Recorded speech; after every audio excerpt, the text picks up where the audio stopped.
오늘은 시편으로 기도하기라는 제목으로 은혜의 말씀을 나누고자 합니다.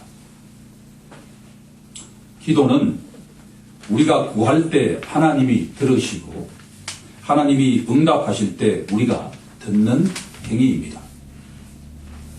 시편 34편은 기도의 본질을 잘 설명해 주고 있습니다. 4절을 보면 내가 여호와께 구하매 내게 응답하시고 라고 되어 있습니다. 11절을 보시면 너희 자녀들아 내게 와서 내 말을 들으라. 내가 여호와를 경외하는 법을 가르치리로다 라고 말씀하고 있습니다. 기도는 한쪽을 향한 일방적 외침이나 독백이 아니라 상방의 대화라는 것을 알 수가 있습니다. 기도는 하나님과의 영적 교제입니다. 출애굽기 33장 11절을 보면 하나님께서는 모세에게 이렇게 말씀하고 있습니다. 그 친구가 이야기함 같이 대면하여 말씀하셨다라고 말입니다. 하나님의 자녀에게 기도는 영적인 호흡이자 영적인 교제라는 것을 알 수가 있습니다. 더구나 기도는 문제 해결의 열쇠라는 것도 성경은 일관되게 말씀하고 있습니다. 성경에 등장하는 수많은 믿음의 선조들은 심각한 문제에 봉착할 때가 한두 번이 아닙니다. 그럴 때마다 하나님께서 기적적인 해결을 해 주셨는데 그 사이에 바로 기도의 사다리가 놓여 있다라고 하는 것을 알 수가 있습니다. 예수님께서도 제자들에게 구하라, 찾으라, 두드리라 하고 지속적으로 말씀하고 계십니다.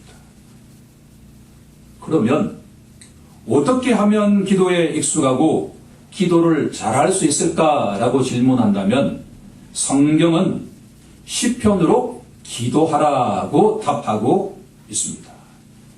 왜냐하면 시편은 기도의 교본이기 때문입니다. 믿음의 선조들은 시편에 의지해서 기도했고 심지어 예수님께서도 시편에 의지하여 항상 기도하셨기 때문입니다. 중요한 것은 시편의 기도는 우리가 하나님을 찾는 것이 아니라 우리를 찾으시는 하나님께 반응하는 것이다라고 합니다. 포인트는 우리 자신을 하나님께 어떻게 표현할까를 배우는 것이 시편이 아니라 우리가 하나님께 어떻게 응답할 것인지를 가르쳐 주시는 것이 바로 시편이다.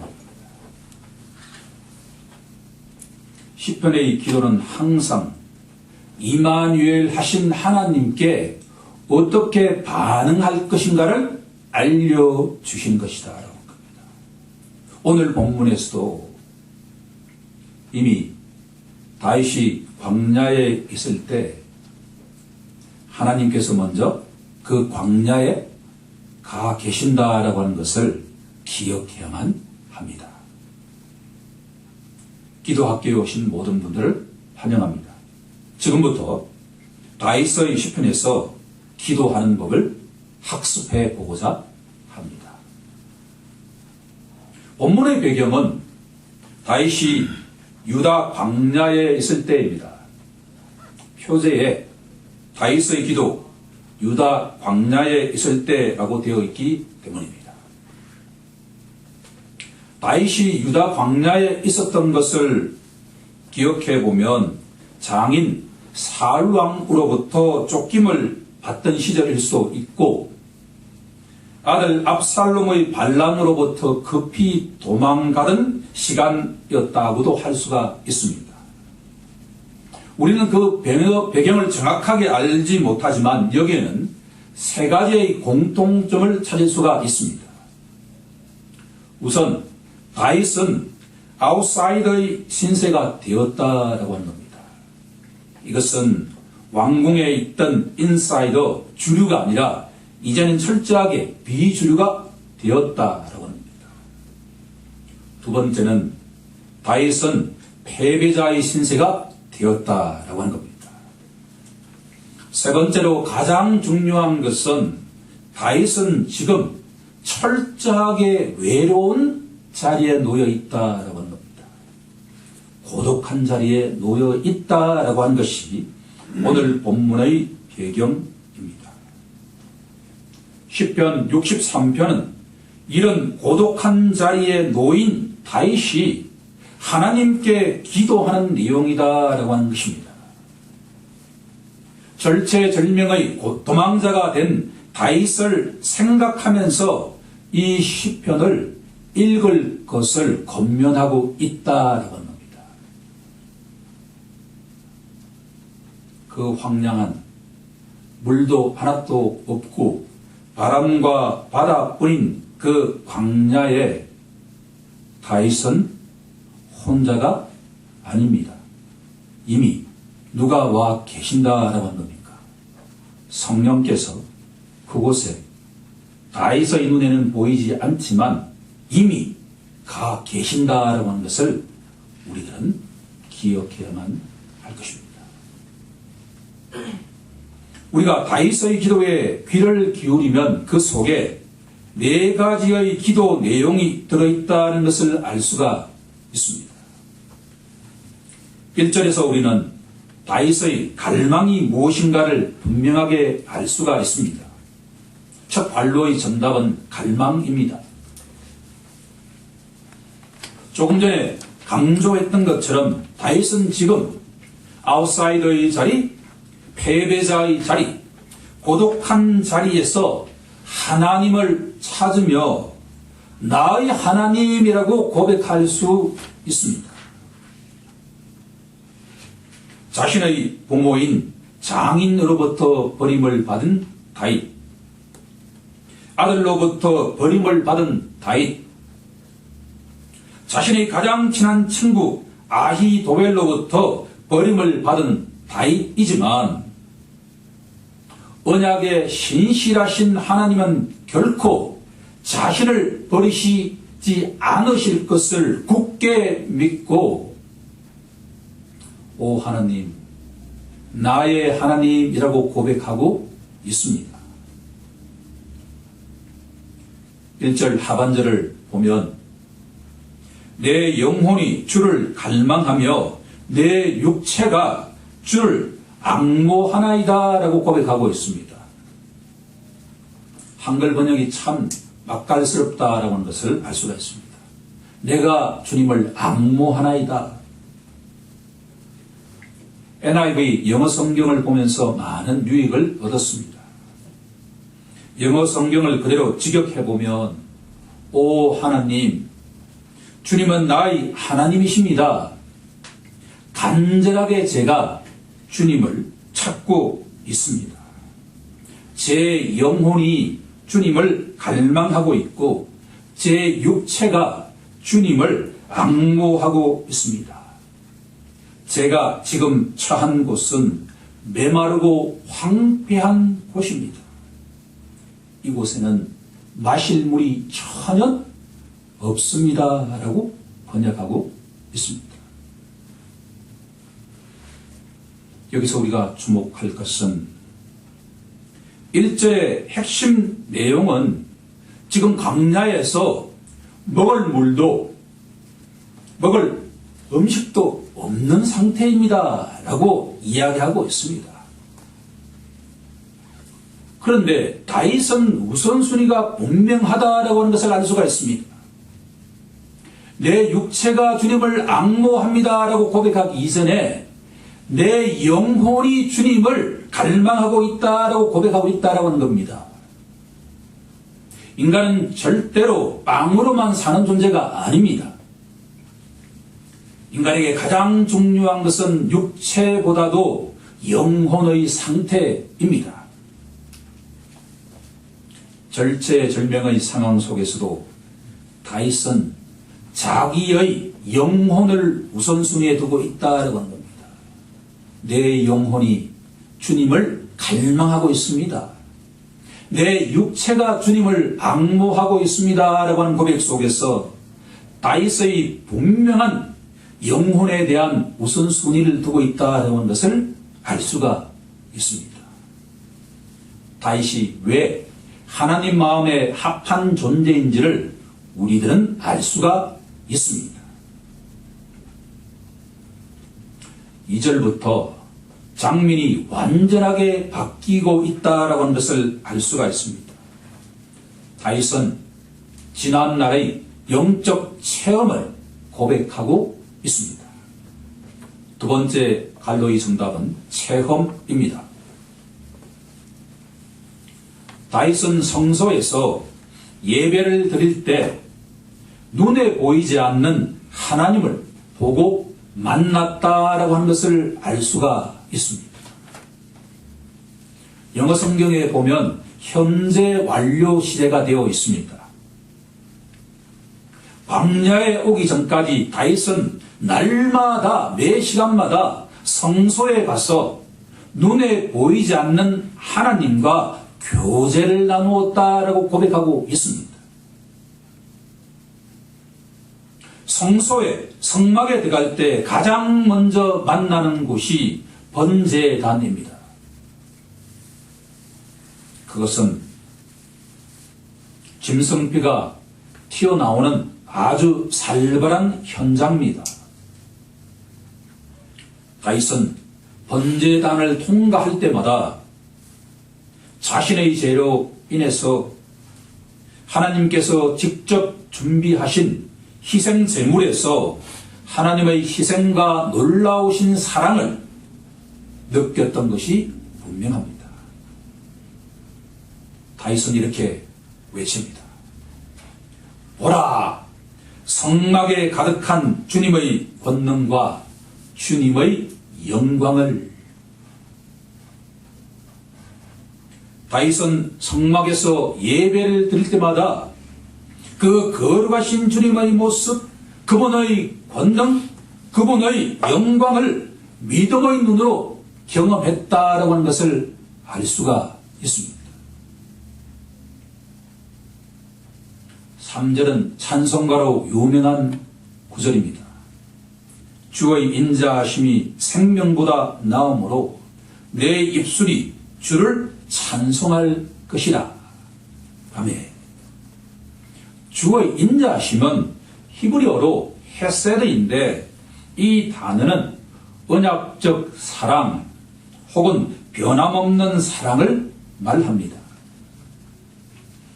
다윗이 고백하고 있는 것은 주님의 변함없는 사랑이 생명보다 낫기에 내 입술이 주님을 찬송하고 있다라고 고백하고 있는 것입니다. 여기서 말하는 생명은 목숨을 포함해서 인간이 이 세상에서 누릴 수 있는 모든 것을 통칭하고 있는 것입니다. 다윗이 말하는 생명에는 건강이 들어가 있습니다. 우리에게 건강보다 더 중요한 것이 있을까요? 풍요로운 음식이 들어가 있습니다. 웃음소리가 들어가 있습니다. 아이들과 자녀들과 일가 친척들의 웃음소리가 가득할 때 생명으로 충만한 것이 아니겠습니까? 더구나 수많은 사람들이 이 잔치에 선물을 들고 와서 축하하는 사회적인 인정, 이것까지 있다고 한다면 얼마나 감사하겠습니까? 하지만 다윗의 고백 속에는 이 세상에서 누릴 수 있는 그 어떤 생명보다도 주님의 인자하심, 그 사랑이 더 낫다고 고백하고 있습니다. 지금 다윗이 처한 상황이 어떤 상황입니까? 광야, 메마른 그 광야라고 하는 것을 우리들은 기억해야만 할 것입니다. 다윗의 이 고백은 사도 바울의 고백을 연상시키는 것입니다. 빌립보서 1장 21절에서 사도 바울은 이렇게 고백합니다. 이는 내게 사는 것이 그리스도니 죽는 것도 유익함이라. 사도행전 20장 24절에서 사도 바울은 이렇게 고백합니다. 내가 달려갈 길과 주 예수께 받은 사명 곧 하나님의 은혜의 복음을 증언하는 일을 마치려 하면은 나의 생명조차 조금도 귀한 것으로 여기지 아니하노라. 이어서 다윗은 4절에서 이렇게 고백합니다. 이러므로 내 평생에 주를 송축하며 주의 이름으로 말미암아 나의 손을 들리이다. 2절에서 4절의 고백을 통해서 다윗은 평소에 영적인 근육을 잘 단련시켰다라고 하는 것을 알 수가 있습니다. 만약에 다윗이 평소에 성소에서 하나님께 예배 드리면서 영적인 근육을 튼튼하게 키우지 않았다면 절대로 이 적막한 외로운 광야에서 이렇게 찬송할 수는 없었을 것이다 라고 알 수가 있는 것입니다. 5절부터 8절까지는 다윗의 영적 기쁨을 느낄 수가 있습니다. 세 번째 정답은 기쁨입니다.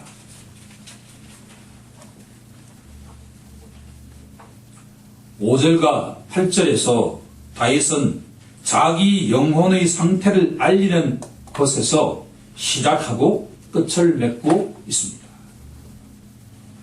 5절에서 다윗은 광야에 있는 자기 영혼이 진수성찬을 먹었을 때의 만족감을 누리고 있다라고 고백하고 있습니다. 8절에서 다윗은 내 영혼은 주님께 매달려 있습니다라고 고백하고 있습니다. 우리 성경에는 내 영혼이 주를 가까이 따르리라고 고백되어 있지만 영어 성경에 보면 주님께 대롱대롱 매달려 있다라고 하는 표현을 쓰고 있습니다. 그러니 주님의 오른손이 나를 붙들고 다니고 있습니다라고 표현하지 않을 수가 없다라고 합니다. 다윗의 관심은 자기 육체적인 배고픔이 아니라 갈증이 아니라 자신의 영혼이 주님을 간절하게 찾고 있다라고 하는 고백을 한 다음에 이제는 자신이 이 세상에서 가장 최고의 음식을 먹고 난 후에 누린 그 만족감처럼 내 영혼이 주님께 만족하고 있다라고 지금 고백하고 있다라고 합니다. 더구나 내 영혼이 주님께 매달려 있습니다라고 고백하고 있습니다. 그렇게 자기 자녀가 부모님을 간절하게 찾을 때 그 부모가 어떻게 그 자녀의 손길을 놓칠 수가 있겠습니까? 오른손으로 꽉 그 다윗의 영혼을 잡고 있다라고 하는 것을 알 수가 있습니다. 이런 다윗이라고 한다면 적들이 쫓아오는 가운데에도 그 잠자리에서 주님을 기억하고 밤늦게까지 새벽까지 주님을 생각하고 있다고 고백하고 있는 것입니다. 7절을 보면 주님은 나의 도움이 되었습니다. 내가 주의 날개 그늘에서 즐겁게 찬송을 부리로다 라고 고백하고 있습니다. 도망자 다윗의 영혼을 붙잡고 있는 것은 오직 주님 한 분뿐입니다. 주님 한 분만을 바라볼 때 다윗의 영혼은 기쁨으로 충만하지 않을 수 없다라고 하는 것이 본문이 우리에게 던지는 메시지입니다. 9절과 10절에서 우리는 다윗의 확신을 느낄 수가 있습니다. 다윗은 장차 거둘 승리를 확신하고 있습니다. 다윗은 이렇게 고백하고 있는 것입니다. 어느 날 내 원수들은 전쟁에서 패할 것이고 나는 승리할 것이다 라고 말입니다. 이상이 다윗의 기도에 대한 구조적 설명이었습니다. 그러면 우리가 이 시편을 읽으면서 어떻게 기도해야 할까라고 질문한다면 많은 사람들이 다윗의 기도에 따라서 기도해야 된다라고 할 것입니다. 절체절명의 위기 상황에서도 다윗이 하나님을 갈망했던 것처럼 우리도 하나님을 갈망하자라고 결단할 수가 있습니다. 다윗처럼 우리도 평소에 좀 더 성소에서 예배당에서 하나님과의 영적 교제를 가지자라고 결단할 수도 있을 것입니다. 더구나 다윗처럼 우리가 주님 말을 바라볼 때 우리 심령 속에 기쁨의 샘이 터진다라고 고백할 수도 있을 것입니다. 마지막으로 나의 원수들이 아무리 나를 괴롭힌다 하더라도 그 원수는 주님께서 분명하게 물리칠 것이다 라고 기도할 수도 있을 것입니다. 하지만 여기서 한 가지 부담감으로 다가올 수가 있습니다. 당신에게 원수는 누구입니까? 혹시 믿지 않는 배우자가 믿는 배우자를 매우 핍박할 때 우리는 그 배우자를 원수로서 멸망해 달라고 기도해야 될까요? 혹시 믿지 않는 부모님이 믿는 자녀를 혹독하게 핍박할 때 그 원수 부모를 멸절해 달라고 기도해야 되겠습니까? 구체적으로 사도 바울을 예로 들어보겠습니다.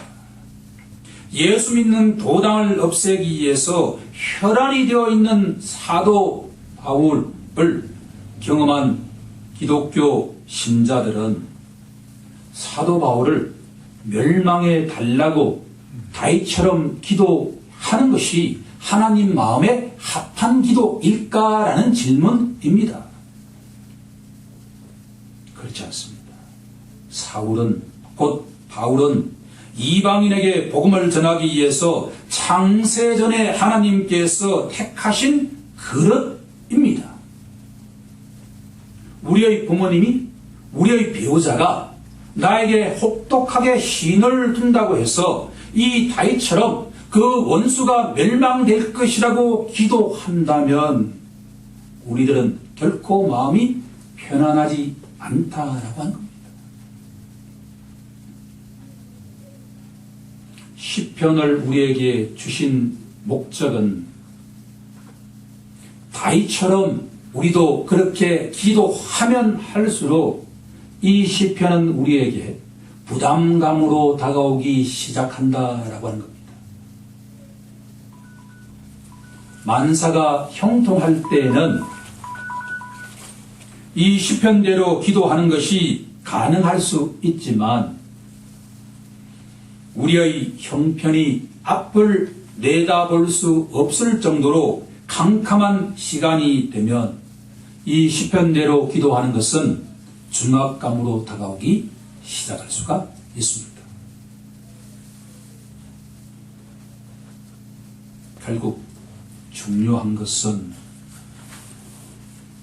시편 63편을 우리 삶에 그대로 적용하는 순간에 이 시편은 율법이 되기 시작한다라고 하는 겁니다. 율법은 지킬 때는 우리에게 해방감을 주지만 지키지 않을 때는 우리에게 정죄감을 주기 시작한다라고 하는 겁니다. 과연 그러면 하나님께서 이 시편을 주실 때 우리에게 정죄감을 위해서 주신 것은 결코 아닐 것입니다. 그러면 어떻게 하면 우리가 이 시편으로부터 은혜를 받을 수 있을까라고 질문한다면 그것은 바로 11절에 비밀이 담겨 있습니다. 우리 함께 11절 합독해 보도록 하겠습니다. 시작. 왕은 하나님을 즐거워하리니 주께 명세한 자마다 자랑할 것이나 거짓말하는 자의 입은 막히리로다. 아멘. 여기에 세 부류가 등장합니다. 첫 번째 부류는 왕입니다. 영어 성경에는 더 킹이라고 되어 있습니다. 여기서 말하는 왕은 다윗 왕을 의미하는 것이 아니라 하나님이 세우신 왕, 곧 그리스도를 의미합니다.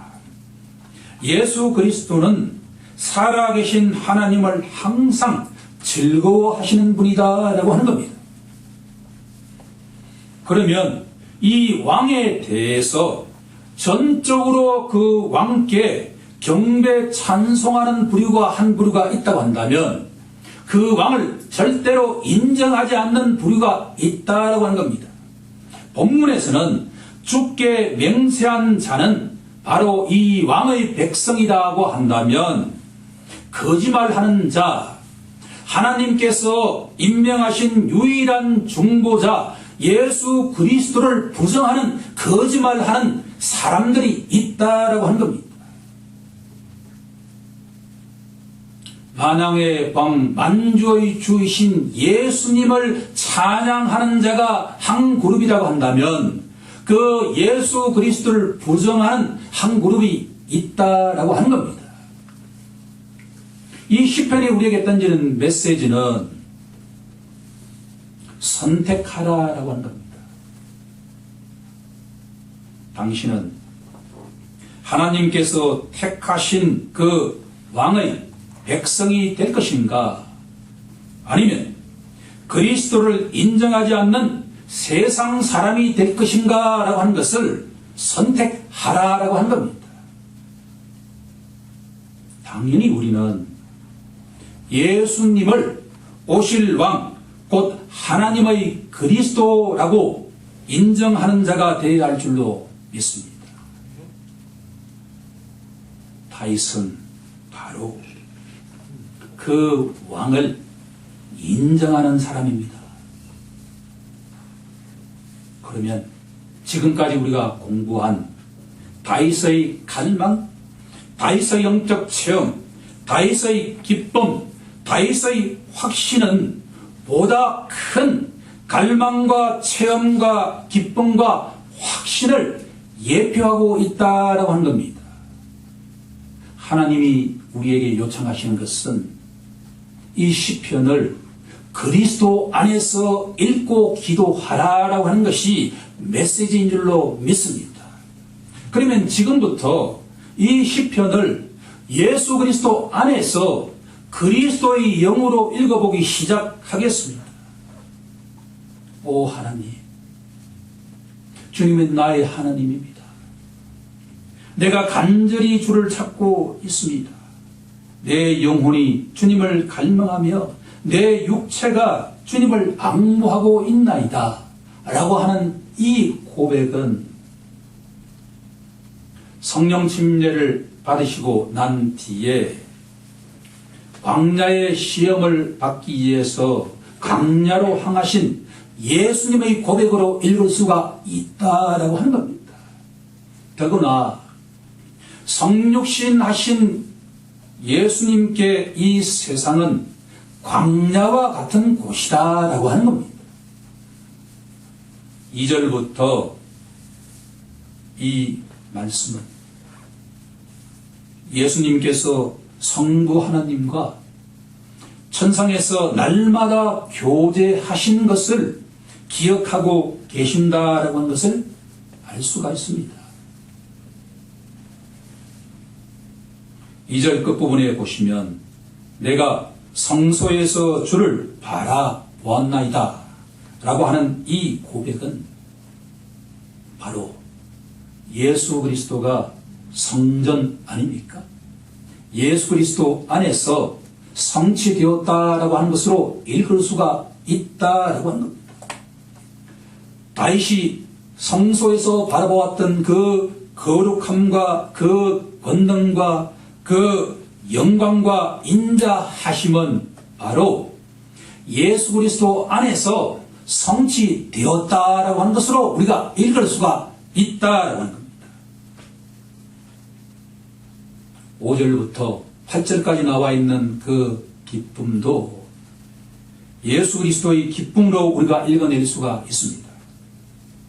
누가복음 10장 21절을 보면 예수님께서 이 땅에서 배척받고 오해받으실 때에도 성령으로 기뻐하시며 천지의 주제이신 아버지께 감사를 올려드렸다라고 고백하고 있습니다. 9절과 10절의 확신은 예수님의 그 어둠의 세계에 대한 승리의 확신으로 읽을 수가 있다라고 하는 것입니다.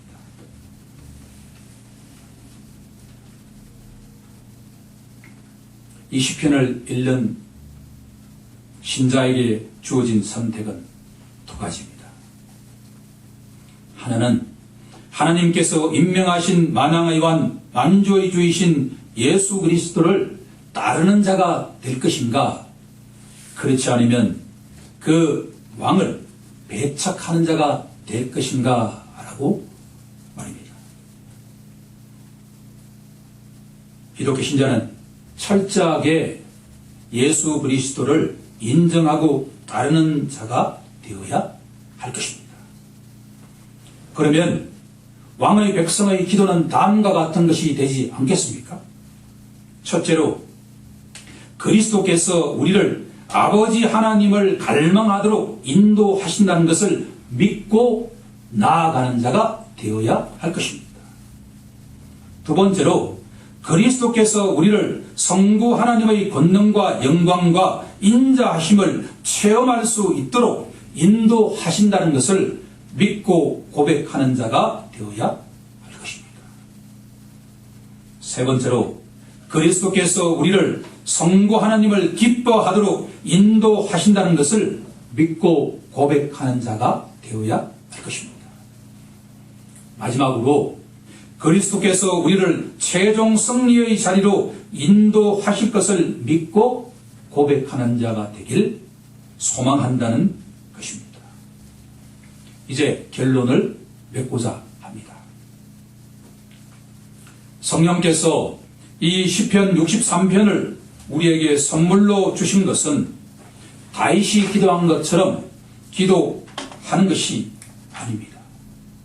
우리가 다윗처럼 기도하고자 하면 할수록 시편은 복음이 아닌 율법이 되어 간다는 것을 알게 하기 위한 것입니다.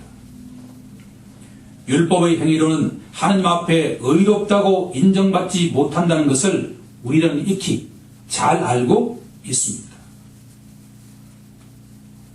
이제부터 우리는 시편 63편을 그리스도 안에서 읽고 기도하길 간절히 소망합니다. 그럴 때 이 시편은 율법이 아닌 복음이 되기 시작한다라고 하는 겁니다. 예수 그리스도 안에서 우리가 어떤 광야 같은 상황에 놓인다 하더라도 예수님처럼 우리들은 기도할 수가 있습니다. 예수 그리스도와 연합한 자는 예수님처럼 기도하기 때문에 어떠한 환경 속에서도 우리들은 영적 체험을 공유할 수가 있고 주님의 기쁨이 내 기쁨이 되고 주님의 확신이 나의 확신이 될 수 있기 때문입니다.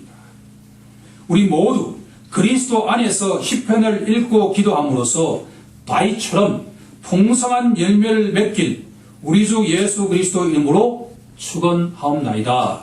아멘.